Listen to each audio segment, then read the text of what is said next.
நம் ஆண்டவர் இயேசு கிறிஸ்துவின் நாமத்தினால் மகிழ்ச்சியும் சமாதானமும் நம் அனைவரோடும் இருப்பதாக. எசாயா 26:2-12 முடிய. வாயில்களை திறந்து விடுங்கள், அவர் மீது நம்பிக்கை கொண்ட நேர்மையான மக்கள் இனம் உள்ளே வரட்டும். அவர்கள் மன உறுதி கொண்டவர்கள், உன் மீது நம்பிக்கை உடையவர்கள். அவர்களை அமைதியால் நீர் உறுதிப்படுத்துகின்றே.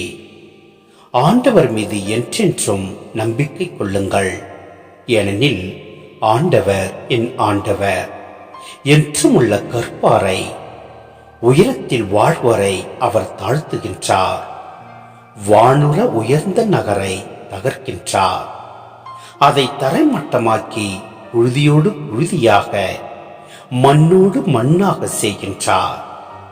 காலடிகள் எளியோரின் காலடிகளும் ஏழைகளின் பாதங்களும் அதை மிதிக்கும். நீதிமான்களின் நெறிகள் நேரியவை, நீர் நேர்மையாளரின் வழியை செம்மையாக்குகின்றே.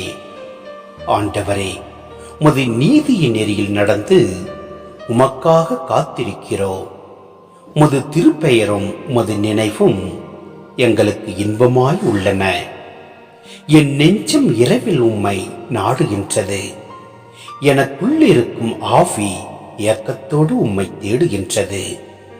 உம் நீதி தீர்ப்புகள் நில உலகில் நிலைத்திருக்கையில் வாழ்வோர் நேர்மையை கற்றுக்கொள்வர்.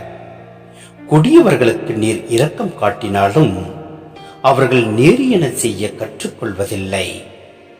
நேர்மை நிறைந்த நாட்டில் அவர்கள் அநீதி செய்கின்றனர்.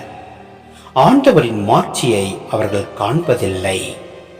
ஆண்டவரே, ஓங்கிய உன் கையை அவர்கள் காண்பதில்லை.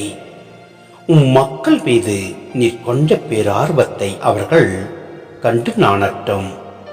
உம் பகைவர்களுக்காக மூட்டிய தீ அவர்களை விழுங்கட்டும். ஆண்டவரே, நிறை வாழ்வை நீர் எங்களுக்கு உரியதாக்குவே, ஏனெனில் எங்கள் செயல்கள் அனைத்தையும் எங்களுக்காக செய்கின்றவர் நீரே. சிந்தனை. யாவே ஆண்டவரின் நகரை புகழ்ந்து ஆண்டவரின் மீது நம்பிக்கை கொள்ள இப்பகுதி அழைக்கிறது.